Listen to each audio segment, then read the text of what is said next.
After searching for 8 long years for the perfect house, interior designer Katleman came upon this mid-century modernist gem and knew it was home.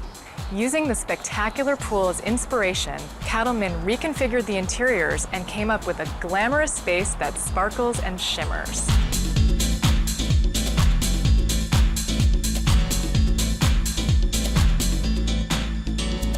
I know it took you years and years to find the perfect house.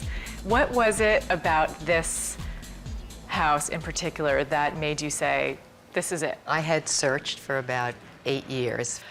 When I walked through the iron gates and I stepped inside this pavilion, I said, I'm home, this is it. I had grown up in Miami Beach in the 50s, and a lot of the homes had glass sliding doors and terrazzo leading out to their pool. And this just had a magical quality for me, and I fell in love with it and bought it right away.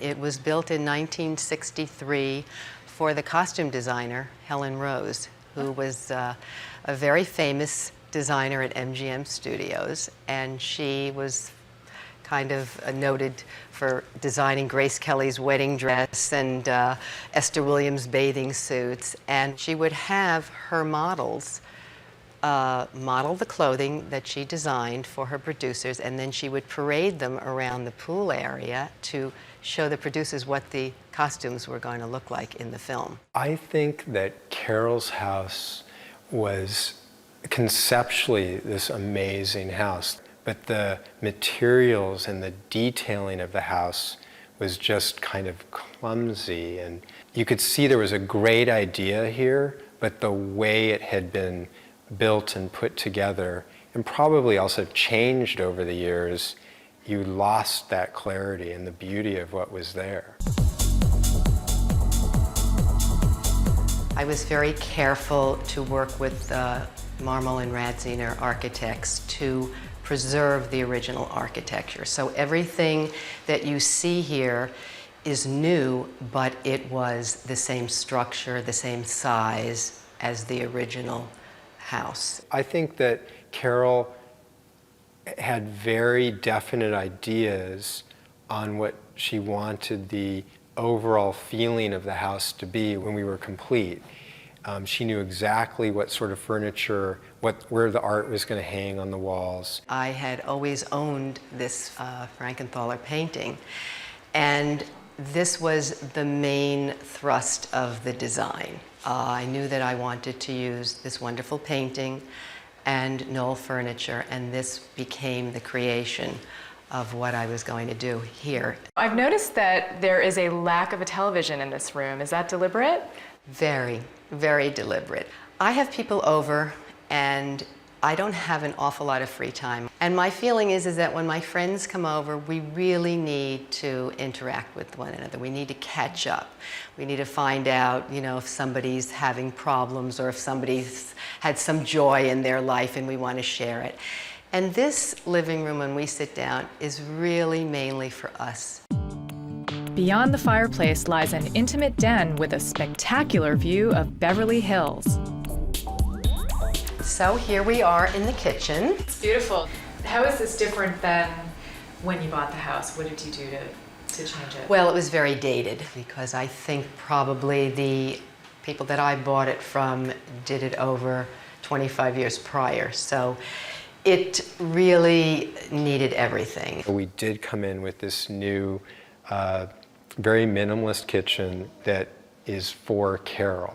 I mean, I think it's a home that works for a single woman living in this house. It's a quiet place to spend the morning and start the day. I wanted a kitchen that didn't have a lot of appliances stacked all over the countertops. So what you see here is actually a very full kitchen. I mean, this is all integrated in the panels, but there's the veggie drawers that come out. Refrigerator drawers. Refrigerator drawers, a freezer, and all of it is very concealed so that when you walk in, you don't have a sense of what's going on.